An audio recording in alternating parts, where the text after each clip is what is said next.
Okay, ready for a deep dive?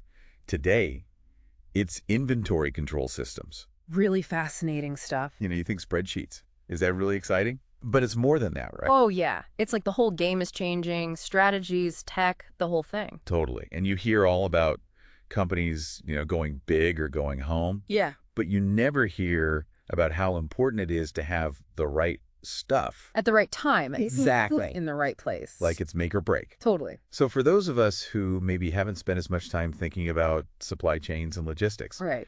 can you break down what an inventory control system even is? Okay, so picture this. It's the air traffic control, right? But for a business's entire stock.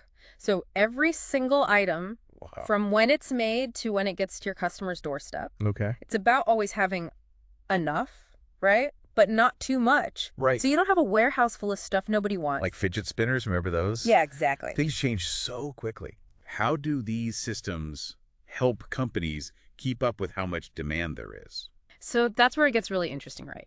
Demand forecasting. That's what they call it. Basically using data and analytics to figure out what people are going to want and when. So less like, a crystal ball and more like data fortune telling. Exactly. Like imagine analyzing everything. Sales patterns, what's popular during what season, even what's trending on social media.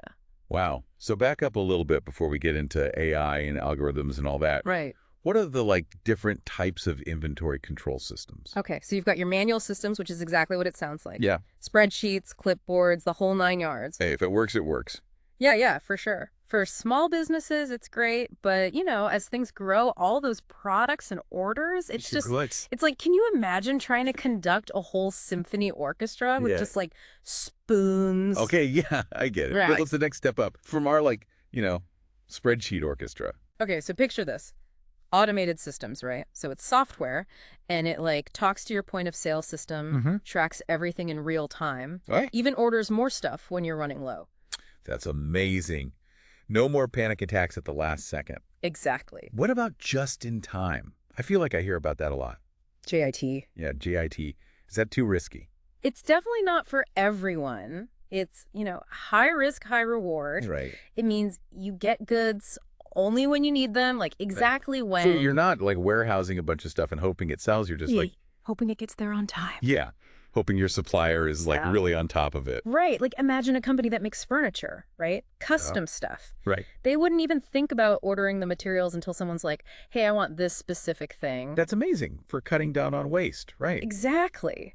But there's a big but. What if something happens, like a big storm?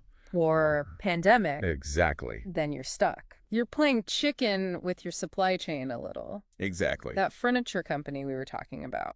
Yeah. If even one little thing is delayed, no. everything grinds to a halt. Wow, that's a good point. Customers are unhappy, deadlines are missed. Right. So it's all about finding the right balance. Yes. Between efficiency and managing how much risk you can handle. Yeah. And just knowing what your customer is going to want, which who knows? Right, exactly. So whether it's manual, automated, JIT, whatever, there are some things that every system has to have. Right? Oh, yeah, for sure. The core components. Okay, let's hear it. All right, so you got to be able to track your inventory, you got to be able to predict what the demand's going to be, and you got to know when to order more. That seems pretty straightforward. Yeah. But I'm sure it's more complicated than that. Well, you've got to know more than just how many of something you've got sitting on a shelf, right? Okay. These days, there's barcodes and RFID tabs, and it's all tracked in real time. Oh. So you can see exactly where everything is. Like having GPS for your inventory. Yeah, exactly. Way better than trying to figure it out with a paper map and a spreadsheet. Right. No more I think we have that in the back. Exactly. And that means you can make good decisions so you don't run out of anything or have way too much of something else. So that's tracking. What about demand forecasting? You said we'd come back to that. Oh, yeah. So picture this. You could look at old sales data, what's popular each season, what people are talking about online, and use all that to know what people are going to want. Before they even want it. Almost. It's like having a crystal ball, but instead of magic, it's That's data. it. And the more information you have to work with, The better it works. exactly. You can be so accurate. It's amazing. Algorithms, finding patterns. It's really something. So you're not just reacting to what's already happened. You're staying one step ahead. Yeah, it's like chess, But for inventory, High-stakes chase. for sure. Companies that can do this well, it's a game changer for them. They make way better decisions about buying, making, and even how they advertise things. So we've got tracking, we've got forecasting. What was the other thing? Reorder points. Right. Reorder points. Is that like a magic number or something? Yeah. To tell you when to order more. It's about finding that sweet spot. Enough inventory, but not too much. Otherwise, you have all your money tied up in stuff you might not even sell. So how do you find that perfect number? Well, it's a little bit of math. Okay. You look at how long it takes to get new inventory, how much you're selling on average, and even like what's going on in the world. Sure. Like if there's going to be a hurricane and you sell umbrellas. Right. You need more umbrellas. Exactly. Or if there's a pandemic and you sell, I don't know. Toilet paper. Toilet paper, yeah. You got to be ready for anything. So it's not really a magic number, but it's also like you can't just guess. Right. There's a method to it. I like it. You don't want to be that guy stuck with a warehouse full of sunscreen when everyone's buying snow shovels. Right. Speaking of which, we've talked about all these different types of systems Yeah. and like what makes them tick. The pieces and parts. But like why? What's the point of all this? What do businesses get out of it if they do it right? Oh, man, where do I even start? Okay, cash flow. Okay. That's huge, right? If you're managing your inventory, you're not sitting on a ton of stuff you paid for that isn't selling. So you have more money to like reinvest in the business. Exactly. Research, new equipment, whatever you need. Or like, nice chairs for the office. Hey, whatever motivates the team, right? Exactly. But it's not all about the money. Right. Oh, right. Customers. Yeah. Customers love it when things just like work. The best kind of customer is a happy customer. Right. Exactly. Yeah. And in this day and age, people are used to like instant gratification. If it's not there right now, they're going to go somewhere else. Totally. So it seems like inventory control is like make it or break it. For sure. You got to have a system and it's got to work.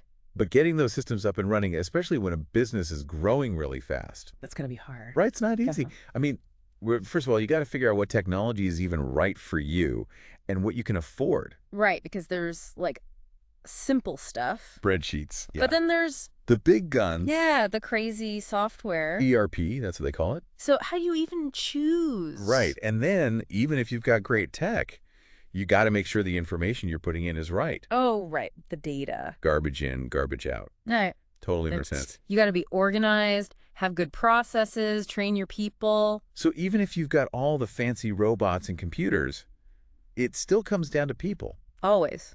The human element. What makes someone good at inventory management?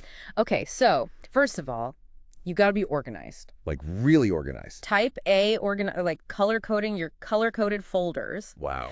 And you can't miss a single detail. One number off, and it's like a domino effect. So you got to love spreadsheets. Pretty much. But you also got to be able to look at the big picture, Analyze data, spot trends. Be problem solver. Exactly. You're like a detective, but instead of solving crimes, you're solving inventory mysteries. I love that. And you got to be able to think on your feet. Mm. Because things change fast, Oh, yeah. Supply chain issues, pandemics, who knows what else. Exactly. You got to be able to roll with the punches. So to sum it up, you got to be organized, a problem solver, and like ready for anything. And probably drink a lot of coffee. Probably. So what about the future? What's coming next in inventory management? Okay, so we've talked about data, right, and how important it is. Yeah. But it's going to get even crazier with AI, like machine learning. What does that even mean for inventory?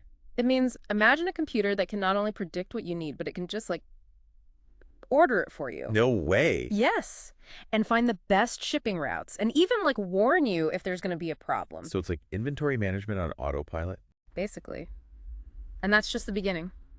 It's going to make everything faster, more efficient, and better for the planet, too. Better for the planet how? Less waste. Right. If you're only ordering what you need, you're not throwing as much stuff away. That's a really good point. I hadn't even thought about that. It's it. It's like mind-blowing to think about how much this could change things. For everything, really. Less waste, faster deliveries. Companies can adapt so much faster. It's like imagine if instead of that last-minute scramble to get everything ready, right, everything just flowed smoothly. Like a well-oiled machine. Exactly. Mm. And it seems like it would make everything less wasteful, too. Totally. Which is something we've got to be thinking about. Definitely. So we've talked about where things are, where they're going. The past, the present, the future. But before we wrap up. Always got to leave them wanting more, right? Exactly. What's our final thought for today? What should people be thinking about? That's a good question. I like it. So we've talked a lot about how much potential there is with all these new technologies. AI, automation, all that. Yeah, but is there a risk that we go too far? Interesting question. Like that we forget about the human side of things? I see what you're saying. Because, it's not just about the numbers. Right, it's about people. Exactly. People are creative.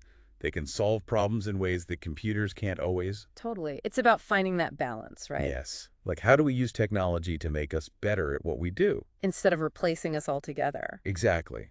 Because at the end of the day, it's people who are using these systems. And making decisions about how they work. It's like a partnership. Exactly. We need each other. I like that.